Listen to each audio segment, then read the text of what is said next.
Hey everyone, it's Danielle Taylor with Keller Williams Realty here on the beautiful Outer Banks of North Carolina.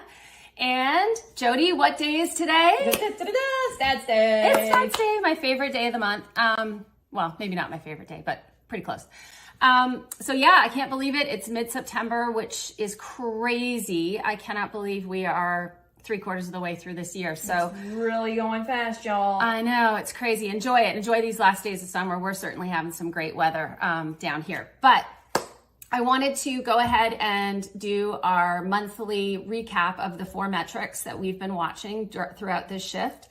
And I really wanted to bring you some fact-based information because I know we're all hearing all this crazy stuff on the news, and honestly, it's overwhelming. So I want to share with you what's actually happening in the Outer Banks market so that you have some good data if you're considering buying or selling, or even just interested, and a stats geek like me. So anyway, all right, so let's dive in. So remember, this information is through August 31st, 2022, and it's all courtesy of the Outer Banks Association of Realtors. So thank you to them for putting all the information together.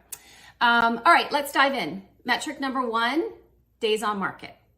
So our days on market, we track it. We started in April, tracking month over month, and we're also tracking the year-to-date numbers. So sold single-family residential, our average year-to-date days on market is 34, okay? And that is down still from 2021 year-to-date, down about 39%. So days on market, 34.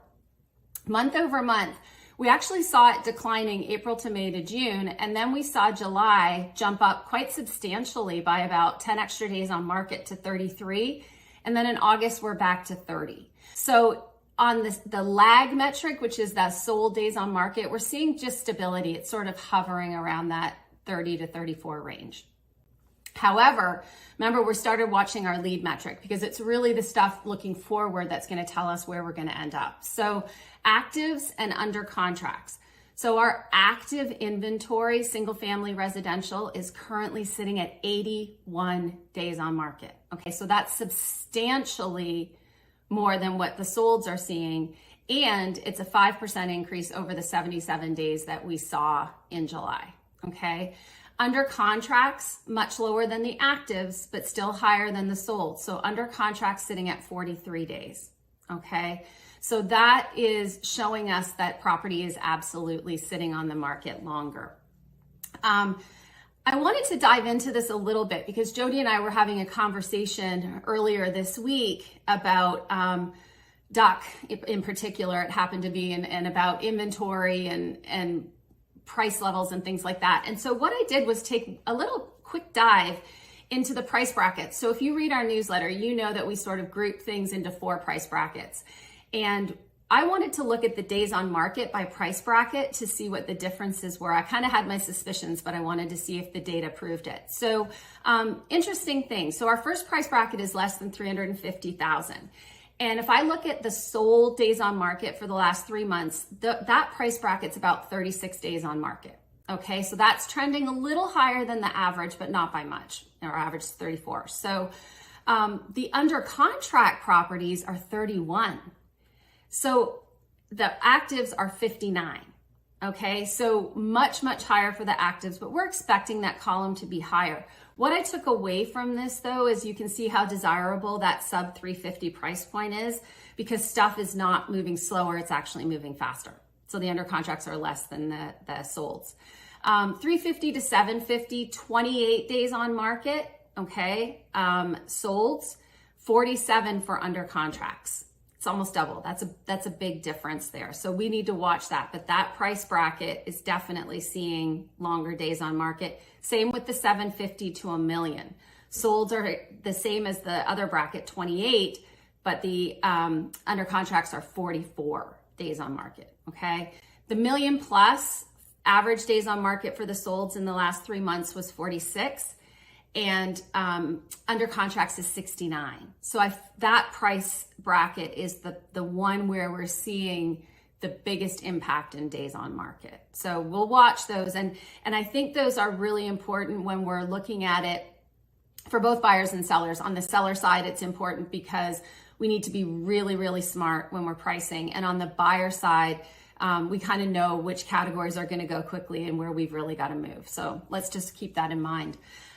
Second metric, inventory levels. So while average residential inventory year to date is still down, it's down 7%. It was actually up August over August by 9%.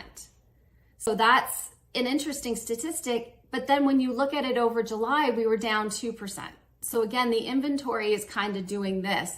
However, even though August was down over July, it still makes August the second highest amount of inventory we've had since December of 2020. Okay, so definitely overall trend, our inventory is still going up. Diving a little further, new listings, so new properties coming on the market, it's actually down 23%. I had really hoped that we were going to start to see an increase in new inventory coming on. It doesn't seem to be happening yet. So fingers crossed that September statistics show that. We are down 14% in new inventory since July. So August over August down 23 versus July down 14. Okay, so that new inventory just hasn't flooded the market. The third metric that we watch is our price adjustments. So this one's really interesting, and I'm probably going to do a deeper dive into this whole discussion on a different video, but trying to keep this short, although I'm now going long.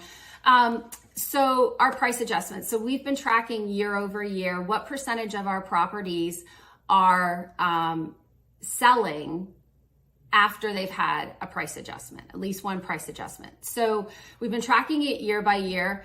2022, right now, we're seeing year to date 19% of our properties that have sold have had a price adjustment before doing so.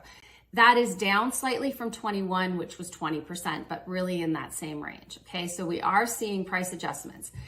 The most important thing, I think, is looking at how's it been trending month over month, because we started the year, January saw 27% of the properties that sold had a price adjustment before selling.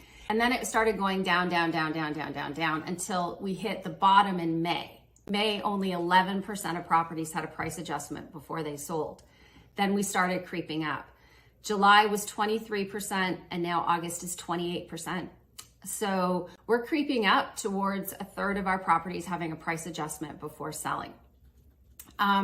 That's for the solds. So again, taking advantage of our lead indicator, for August, our under contract and active properties is 39% have had an adjustment, 35% in July. So trending up. I think last month I kind of did a teaser. I said, I'm curious to see what this price reduction amount is looking like. So for our active and under contract, so for those 39% that have done a price adjustment, the average amount is 7%. So the average price adjustment is 7%. If I look at the solds, so if I look at the sold inventory that's done the price adjustment, it's 8% before it's sold. So that's an interesting metric, and we'll follow that. I think that's going to be curious to watch as we go forward. It has other implications, but we'll talk about that another time.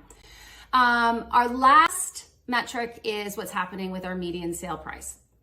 So overall, I don't want you to get our buyers to get too excited about this. Our August median sale price was just under $550,000, which is actually down about 9% from July. Now, that was really shocking to me. And so I did a little quick analysis, and one caveat I'm going to tell you is in July, we had 4 properties close over $3 million, which really skews the numbers. In August, we had 0. So please do not hang your hat on a 9.5% price reduction July to August. Let's really watch for trending there. The last piece of this puzzle that we've been looking at is what percentage of properties are selling over ask. And we've been looking at that from January forward. And so in January, we had 23% of the properties that sold over asking price, and it actually trended up to a peak of 40% in May. Aren't you seeing that May is becoming kind of the pivot point in this whole discussion? And then it started to go down. So we actually in July were 28% of the properties that sold over asking. As of August, it's 25%. Okay, so we're seeing less and less properties sell over asking. So the metrics are definitely confirming that we are shifting, that things are moving around. Not in a drastic way, but the lead metrics are showing us expect longer days on market, expect a little less of a frenzy, and the impact on prices is still to be determined. We still don't have a good trend pattern on that yet. My personal opinion is I'm not expecting a massive shift, but again, the data speaks, we have to watch it. So hopefully this was good information. Remember to subscribe to our YouTube channel if you like this so that you never miss an update. Don't forget to pop on our website and sign up for our newsletter to get that. And stay tuned because we are launching a new website and we're super excited about it. So if you haven't checked us out, check us out and we'll be doing a big launch about that. So we hope you have an awesome day and we'll see you soon.